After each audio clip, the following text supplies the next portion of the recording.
fellow investors. Welcome to Ritter on Real Estate, where we teach you how to invest like a pro. I'm your host, Kent Ritter, and today we've got a special guest. His name is Yakov Smart. Yakov is considered to be one of the leading experts when it comes to attracting high net worth investors and raising capital on LinkedIn, and I think generally just building your network on LinkedIn and attracting the type of people that you want to build meaningful relationships with. He's the author of Disrupting LinkedIn, and Yakov is a proud leader of a business called Linked Lead Enterprises, where his webinars, on-demand training programs, and strategic consulting helps people get the tools to grow their techniques on LinkedIn and transform their LinkedIn profiles into priceless capital raising assets. So really excited to have you here today, Yakov. I mean, I've seen you speak. I've seen you on LinkedIn. Definitely have valued your advice and used it to build my own network. So really excited to have you here to help my listeners just do better networking, I would say, right? Especially in this online world we live in now. I think it's so important. So excited to have you on the show. Hey, happy to be here. Thank you for having me. Yeah, absolutely. So we always like to start at the top. Why don't you spend 5 minutes or so telling the listeners about who you are and how you got started in the business that you're in? For sure. So I got started in internet and online marketing actually as a college student. My very first online business opportunity was I thought it'd be cool to write an ebook for college students on how to succeed in college my senior year. So I did that as a business opportunity. The book's still actually on Amazon. And that was really my first, adventure out into creating an info product and offering it to people in a way that it provides value and in a way that it can, facilitate a transformation, facilitate results. So that's when I really got started in online business. Fast forward a bit, graduated from school. I was living in Vegas. I was doing software sales at the time. And the way I got into marketing on LinkedIn and building relationships on LinkedIn was that I realized I could reach decision makers directly and that it was much more effective and streamlined than having to go out there and make a bunch of cold calls.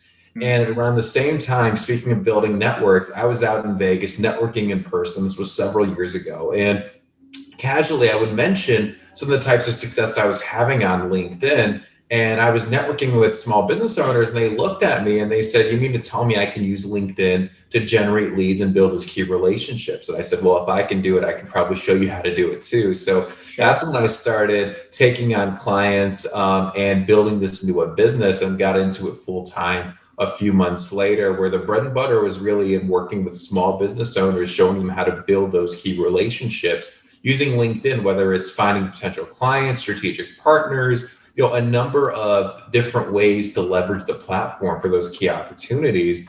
And then more recently, obviously, COVID hit, and what I saw was, especially in the area of real estate, especially in building key investor relationships, that there was an opportunity that was going untapped because of the caliber of people on LinkedIn, but also because a lot of the in-person networking that used to get done at these huge in-person conferences and events, it no longer existed. So people needed a new way to do it. And I created a program where specifically now we still work with a few different types of business owners, but primarily working with people who want to build key investor relationships using LinkedIn.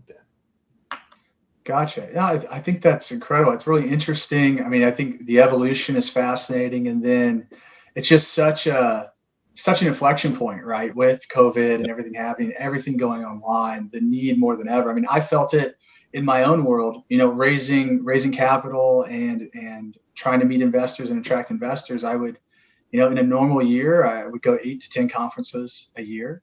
And all of a sudden that stopped, right? And so you go online and you find new ways to do things. And so I think more than ever, what you're talking about is so important. So again, excited to have you here, excited to dig in a little more to help the listeners learn some of the techniques that they can take away to start better networking. Definitely. Yeah. So you touched on it a little bit, but there's a lot of platforms out there, right? There's platforms with more users than LinkedIn, Facebook, there's Instagram. I mean, everybody knows all the platforms. So why LinkedIn? Why did you focus there? And why have you built your business around that single platform? Well, it's a much more professional platform. I mean, compared to other social media, Facebook, Instagram, TikTok, there's a lot of entertaining cat video type of stuff happening. Sure. I think especially now, though, a lot of sort of movers and shakers, high value, high net worth type of professionals, whether it's entrepreneurs, people who are brokering real estate deals, you name it, Mhm. angel investors, tech founders, LinkedIn has become their platform of choice. And it's a shift that's happened in the last few years, partly because a lot of people are tired of the BS and drama of other social media, but Yeah. also because LinkedIn, the intention of people there is to build key relationships. Okay. And it's to learn and to grow. So it provides value in a whole different way than those other platforms. And even in the recent couple of years, Microsoft purchased LinkedIn and they completely revamped the platform to make it more user friendly, to make it more of a social platform, as Mhm. evidenced by the fact that in 2020, conversations on LinkedIn were up by 55%. Now, Mhm. that's a large Mhm. part of digital networking, online relationship building. So that trend is going up. Engagement on content is going up. The average household income of a LinkedIn user is $115,000. So people on LinkedIn tend to be higher income earners. They're more affluent. I think there's something like 61 million top corporate decision makers on LinkedIn. I read a stat like that the other day. So it's just a Wow. higher caliber pool of people you can connect with and grow relationships with. And there's definitely an opportunity to stand out too when you position yourself the right way, when you have the right messaging, where you're not just seen as someone who's super boring and corporate and stuffy, because it's not a stuffy resume platform anymore. And on Right. the other extreme is the people, we get these messages all the time, right? The people that try to just spam away on LinkedIn, and that's Sure. stuff Oh, I think yeah. people A avoid. lot of So that. there's a sweet middle there, you know. Yeah, I think that sweet middle is what everybody's trying to find, right? I mean, I even just from my own personal experience, of sending out messages and things. There's always that in the back of my head of like, oh God, I hope this doesn't come across as spammy. I hope that people don't feel like I'm just hitting them with sales offers and things. So I think it's a tough middle ground to find and to kind of to tread. And like when you see one, you see some pretty cringeworthy stuff out there. And so I think today you can help us avoid some of that and tell us Yeah. that what not to do as well, right? We'll get there. So I Yeah. think that'd be awesome. So makes sense why it's the platform choice. I mean, it is my preferred platform as well. I mean, as I interact on all the major platforms, and I personally have seen exactly what you talked about. That the engagement on LinkedIn is it's more thoughtful, it's more positive. It's just people just in general are more engaged, and yeah, I think some of that is like you mentioned intent, right? People are on LinkedIn to network and to build relationships, not necessarily just for entertainment value, right? Where you may be on Facebook or Instagram or one of those others.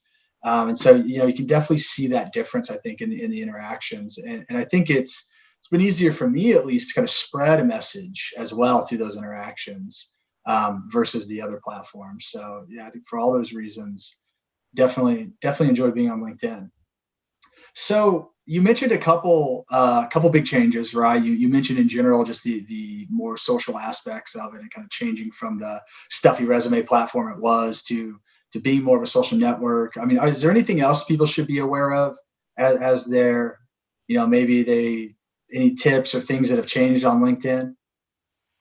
Yeah, well, and I think this is a good segue into what we were going to talk about next is the targeting and the intentionality, right? And Hmm. so, Hmm. and I think this is an interesting thing to think about for people, whether they're using it to find investors, whether they're using it to build business relationships, or just to expand their sphere of influence. Okay, because a lot of people on LinkedIn and on social media in general with their marketing aren't being as intentional as they need to be. Okay. And I'm big on Hmm. intentionality. I'm big on reverse Absolutely. engineering it out.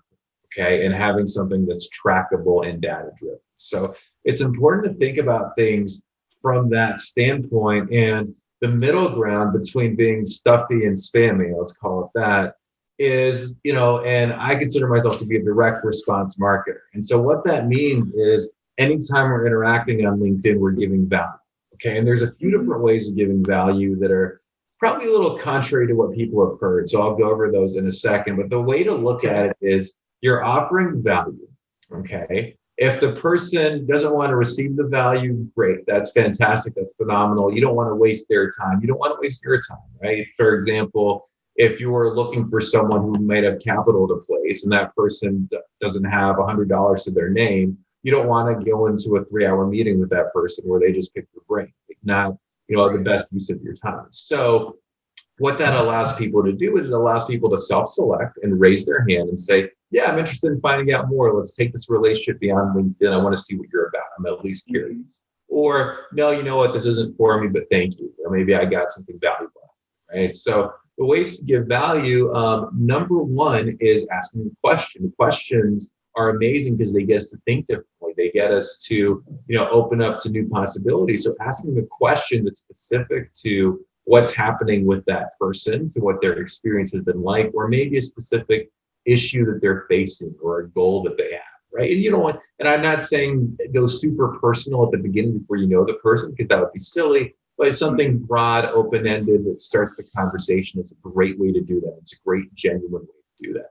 The other way, we call it problem awareness, right? So if you know, for example, they're in a certain industry that's experiencing a certain problem right now, and they're probably at least aware that they need to fix it, it's asking a question about the problem, okay? And it gives value because they're struggling with it and you're coming along, you've got a solution or you've got something they should at least consider.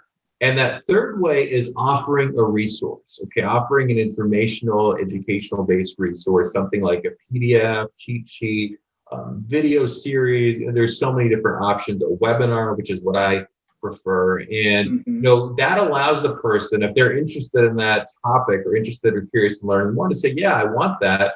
And now you've got someone who's engaged, right? Versus just shoving it at them is not the way to do it, right? So those are the 3 ways to give value through LinkedIn.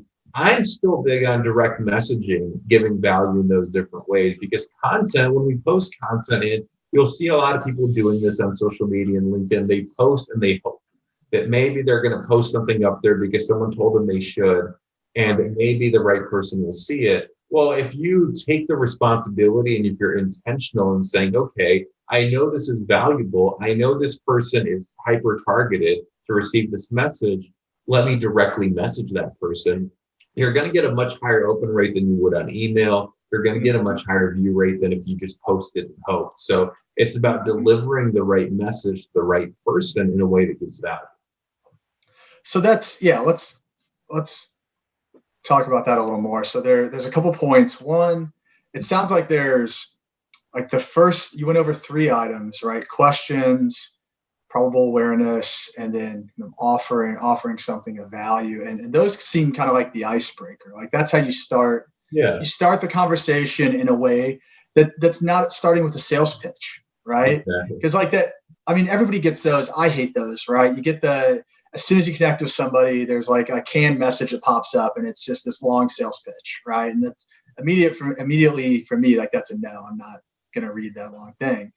But you're talking about doing it in a way where you're engaging in a conversation that's relevant to them. Or, I mean, I love the idea of offering the product, the webinar or something, so that way, if they're interested, they take the next step and then they're engaged, right? I mean, I think that makes a ton of sense. So that's kind of the icebreaker, and then getting them engaged. And then from there, but then from there, you're even talking about the method of delivering that, which I think most people do, which I'm definitely guilty of, is posting and hoping, like you said, posting and hoping that it resonates, right? Or that it finds the right person that it's going to resonate with versus, and this is a big theme for me this year. This is kind of my word of 2021. So I'm glad you brought it up, but it's just intentionality and just being intentional in everything you're doing. And this idea of, don't just blast it out to the ether, find the people that are going to be interested and take the extra time to deliver a personal message to them. And what you're saying is that just goes a lot long. It goes a lot further, right? Exactly. Yep. Yeah. That's great. I love that. And so, so we talked about a little bit, but specific methodologies that you would recommend for starting to network. We talked about icebreaker. We talked about direct messaging. Is there anything else that you give people as kind of the 101 to say, these are things that you need to be doing on LinkedIn? Yeah, well, obviously having a profile that's attractive and positions you as credible and trustworthy is huge. If you don't have that, then pretty much none of this other stuff matters. It becomes something Yeah. uphill battle.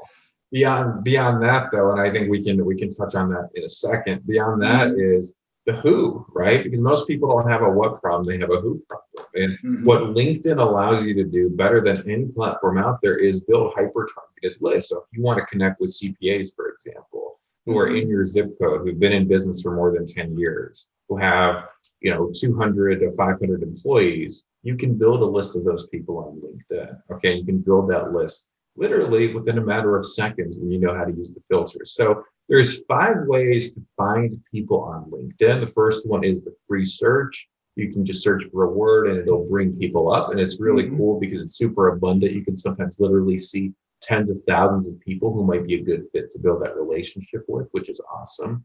The next way is to search by groups, which is great because you can see based on interest, right? So for example, if there's a group, people are interested in learning about passive real estate investing, for instance, might be great people to connect with and engage with, right? The third way is searching through content. Okay, so searching what content is available, finding people that way. Okay, and the fourth way is, let's say you have a list already of current customers, prospects, people you've talked to. You can actually upload that list into LinkedIn and have those people be a part of your network because you can see some of the people they're connected to, and now you have a warmer lead into that conversation, right? Because there's 3 types of connections on LinkedIn. There's first degree connections. So if you and I are connected, it's like being friends on Facebook. There's second degree connections, which is really where the gold is even if you and I have one. So even if I go to connect with you and we're not connected yet, and we have just one mutual contact, it's going to say second degree. And that's a lot warmer than if we had no mutual contacts. Okay. The response rate tends to be higher. And the final way to find people and build this targeted list on LinkedIn, which is one of my favorites, is using LinkedIn Premium. And the one to use would be Sales Navigator. And that's going out there, building, I think there's somewhere between 15 and 20 filters you can use. And you can get really, really, really specific. And you can make sure that everyone you're building those relationships with is hyper-targeted so that the message resonates and so that your profile is attractive to that person. And I call it magnetizing your lists. Gotcha. That's really interesting. Yeah, I didn't even realize you could search in that many ways. And thanks for breaking out the difference between what you can do kind of a free profile and what you can do from premium as well. Because I don't think everybody's ready to jump on Sales Navigator, but it sounds like there's quite a bit you can do even with a free profile as far as networking and targeting these lists. Yeah, there is. And what's cool about Sales Navigator too, if people are curious about it, they can get a free trial for 30 days. I mean, that gives you ample time to get things ramped up, figure it out, see if it's for you. And yeah, you can do a lot of things with the free profile. The big differences are you're capped on searches. You can still do searches that are pretty good. They're not going to be as specific. And that's really the big difference right now is the micro targeting in the searches. And then beyond that though, and then the ability to save lists is a little different, but beyond that, I mean, it's pretty similar. The only other difference is if you're marketing or wanting to build relationships with specific companies, you can do things at like an enterprise level. But for most people that are, either small business owners or real estate entrepreneurs, the Sales Navigator would be the way to go. And those are the key differences. Gotcha. Okay. Very good. So, one thing I wanted to ask, you mentioned that you're definitely a proponent of direct messaging. Yeah. But how does posting fit into your strategy, or does posting fit into your strategy? So personally, I'm not big on posting. If I want to post something, if I want to make sure people see my message, I'll spend a little bit of money and I'll put an ad in front of people. Okay. If I want to make sure that happens, because then it's intentional and I can control that. Personally, I haven't posted on LinkedIn in a long time. The only time you'll see me posting on LinkedIn is if I share, for example, when we publish this episode and you post it on LinkedIn, I'll share that or I'll engage with it, right? Mm-hmm. But what's more powerful than posting sometimes too is if you dedicate, let's say 5 minutes a day to doing this, it'll make a big difference. I call it 3 by 3 by 3. So you go through your LinkedIn newsfeed, you pick 3 different posts from people who are interested, who either have a relationship with or want to build a relationship with, and you give that post a like, and then you comment. And when you comment, you acknowledge what they had to say, and then you ask a question. And it's a great way to kind of organically have a conversation there. And it's also a great way because every time you do that, guess what? When you comment on a post, people see your LinkedIn headline and there's a direct link to your profile. So it's a great way to give yourself some exposure while giving other people more exposure too. Gotcha. I think that's a great tip. That's something people can take away right now and start doing. And I think often people get stuck on, it's interesting to hear your take on posts because I think that's where a lot of people focus, right? And I think that's where I notice at least people get stuck is what should I post? How can I post this off and how do I create all that content? And there's this, I think people get stuck in kind of this analysis paralysis kind of thing, or just they're just scared to take the action, right? Or don't know what to do. But when your approach, which has obviously been highly successful, doesn't even add that into the equation. So I think that's really compelling for folks. I think it's probably easier for many people to reach out individually one-on-one than feel like they're just blasting and exposing themselves to the whole world, right? So I think that's very interesting. That's very interesting for folks. So you mentioned profiles, and I wanted to go there because obviously as you said, the hope with these messages is that people are going to engage with you further. The first thing they're probably going to do is go and check out your profile, right? Yeah, most of the time. Yeah. So I was going to ask what a profile best practice is, but it's probably more interesting to ask what shouldn't you do in a profile? What are some of the things that when you see in a profile, it just makes you cringe? So there's a lot. The very first one is really basic though, and this is something everyone can go and do right now after they listen to this. Make sure you have all your sections at least added and filled in, okay? So LinkedIn has this criteria. It's like beginner, intermediate, all-star, and all that means is you have your sections filled in, right? And if you don't have the key 4 or 5 sections filled in, and LinkedIn will show you which ones, your exposure is going to be severely limited, okay? So that's one of those things. If people just have a profile with none of the sections up there, it's just a picture of them and their position, they're not getting nearly as much exposure from any other activity. So, I mean, that's one of the real basic, but super important things. Yeah. The next one is pictures, right? You want a picture that has good lighting and it's recent. Okay. That's one thing that anytime you take relations beyond LinkedIn, you don't want to shock people because you're 10 years older than in the picture. Yeah. It's like a dating app. Yeah. It's like catfishing. Yeah, LinkedIn catfishing, right? That's the equivalent. Beyond those basic things, though, so a lot of people really dress up their profile with very, advanced, complicated writing. Maybe they even hire a resume writer. And there's a time and a place for that. If you're looking for a career change, hey, maybe that's a good approach. But if you're looking to use this to build relationships for your business or with investors, for example, then you want something that's more about them than about you, right? And you want to keep things at a simple level that's easy to understand. And you have to also understand and realize that your LinkedIn profile, you have a finite amount of time to hook people's attention, right? Because no one wants to waste their time even for an extra 90 seconds reading something.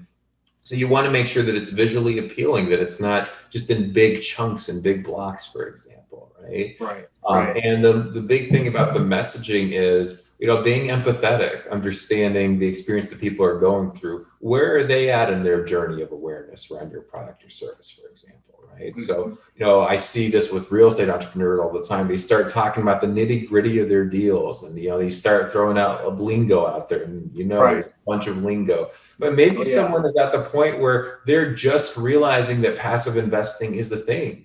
They're just realizing, or maybe they have an IRA or a 401k and they've got a lot of money in there, but they don't quite know that they have a different choice from the stock market, right? So those are good things to start the conversation with, rather than going into the details and percentages and, all the different little terms that you could put in. So those are a few of the biggest things. And then You also want your profile, especially if you're the owner of a business, to position you like the owner of a business rather than like a salesperson, right? So a lot of business owners try to go out there and build relationships on LinkedIn, and they're positioning themselves. They start throwing out features and benefits all over the profile, and it's like this long sales pitch. That's not the point there, right?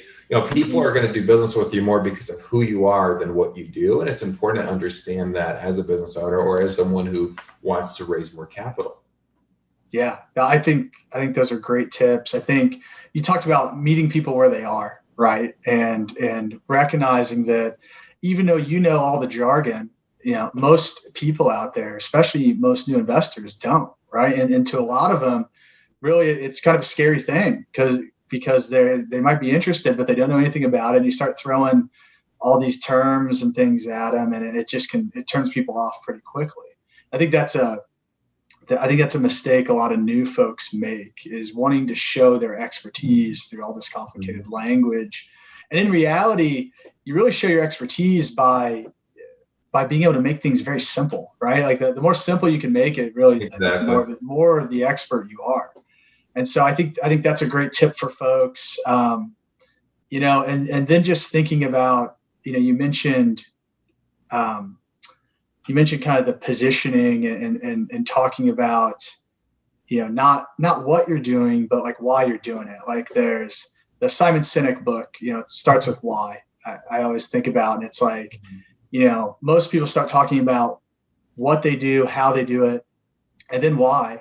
And really it should be the other way around. You got to start with, why are you doing it? Bring it to that personal level. And then the nuts and bolts of everything, that's the what, that's the how. But so kind of similar to what you mentioned, focusing your profile on why you're doing the things that you're doing, letting people get to know you a little bit more. And if they're interested and they're bought into what you're doing, then might be interested in the nuts and bolts and all the details, right? Exactly. Does that make sense? Okay. Yeah, I'm glad I caught on to that. Yeah, I think those are fantastic tips. So we talked about profiles. Anything else from a profile standpoint that folks should do? I mean, I think we kind of hit from picture to content to just filling out the profile and making sure it's totally complete. Anything else to round that out? Well, it's great to link to your website or link to where people can learn more. You don't leave people hanging if they're into it and they want to take the next step, whatever that is, make it really easy and clear for them. Mm-hmm. That's great. That's a great tip. So you mentioned, like kind of as we were talking, you mentioned, 5 ways to start building your list. We talked about the searches, but are there other items as folks are wanting to start building out their list, whether they're passive investors that are looking for sponsors and want to network to find deals, or whether it's active folks looking for capital? How do folks start to build those lists out so that they have the folks to direct message?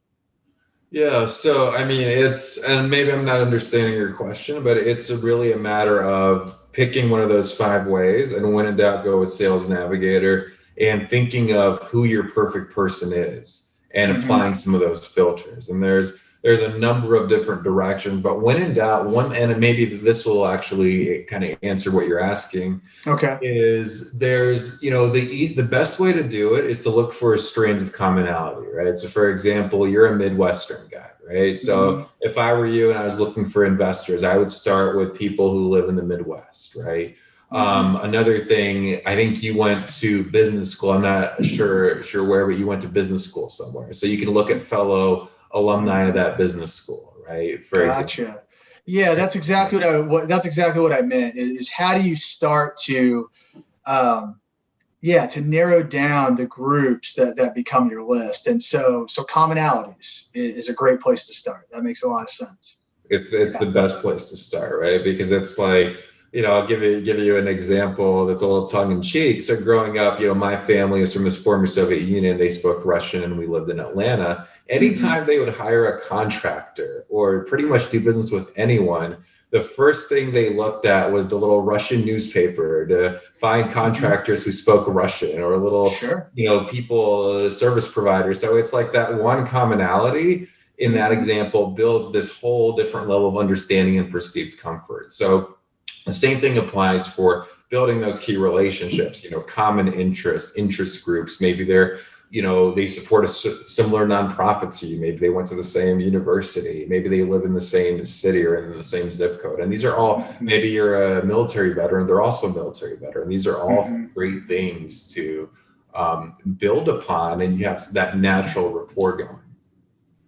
Yeah, I think that's a great tip. I think in my own personal experience, I've experienced that as well. For example, I was a management consultant prior to being a real estate investor, and I find that I resonate really well with those folks. It's just for whatever reason, and it's because of the commonality. Quite a few of my investors are current or ex-consultants, and it's just I think you resonate and you kind of speak the same language and think the same way. So yeah, I definitely have seen that play out. Well, very cool. So so as we go through things, I think there's a lot to take away as far as these specific tactics and things on how to tackle LinkedIn. Is there anything else that we should hit on as far as people are starting to approach LinkedIn? Are there other things that they should be taking away and starting to do? So I know we touched on a lot of things. The key thing, though, is it comes back to being intentional. Like, what's the outcome they want to create? Who do they want to build those relationships with? And also understanding the metrics, right? Because it needs to be measurable. If it's not, if your results aren't measurable, you don't know how well you're doing. And I'm not saying that it's going to happen overnight. There's a process, there's a learning curve, like there is to everything. And there's definitely resources available for accelerating that. What I am saying, though, is, understanding what the key metrics are and what you need to optimize for. And that way, if you know what those are for your particular business or your particular intention, whatever you're using LinkedIn for, you can then make tweaks and know where you have room to grow and where you have room to scale even. So it's important to just, before implementing anything here, to start to understand what are my key metrics, right? And I'll give you some examples of those too. So if you're a business owner or salesperson who's using it as kind of a prospecting tool, let's say we're not talking about raising capital and finding investors, then, it's usually going to be leads generated.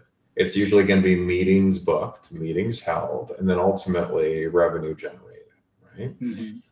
If you're just someone, let's see who else might be listening. If you're just someone who's using it for maybe building your career, right, which is not my real focal point, but because I know there might be some people listening who are in that boat. It's how many contacts did you make per week? People in your network who are decision makers at corporations or who are in HR at a company you might be interested in, or who have clout in your area, right? So, how many quality contacts you're making, and then ultimately how many calls or meetings you book with those people, and whatever the outcome is that you're looking for. And then, my favorite, the people who are looking for investors or who are looking for money partners, it's, how many leads did you generate? How much did you grow your network per week? And then meetings booked, meetings held, how many people were the right fit that are now deal-ready investors as you're moving them through that educational process, and then ultimately it's capital raised. So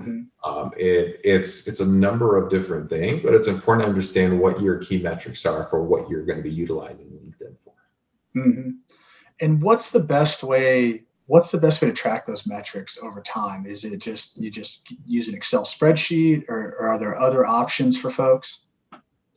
There's a bunch of different CRMs. There's even automation softwares on LinkedIn. The thing, though, is that we want to keep it simple here, right? And the best way to do it, because a lot of people, I think, get bogged down in all the CRM options and all the metrics and all the tracking and the softwares and the automations, they wind up doing nothing, right? So for our discussion here, simplest way to do it, bulletproof way to do it, start a spreadsheet, use Google Drive so you can share it on the cloud with your team or anyone else. And you can update that spreadsheet, and it's cloud-based so you don't lose it. And that's a foolproof way to do it. So you're not having to spend hours setting up an advanced CRM or, dealing with metric algorithms. That's the most surefire way to do it, is just set that up using a spreadsheet. Yeah, good advice. You don't always need the Cadillac, right? It's better just to get started and start taking action. Exactly. You got to get some momentum and movement going first. Exactly.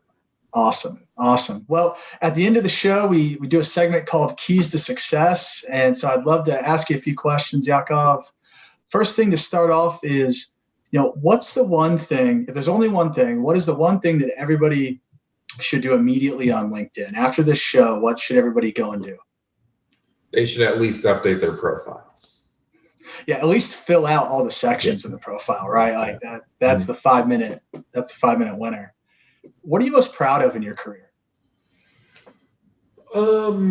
Most proud of the progress we've made. I mean, 2020 was definitely a different year. I used to do a lot of in-person events, seminars, and being able to pivot and being so precise, and just how much I've learned and how much I've grown, and what's ahead.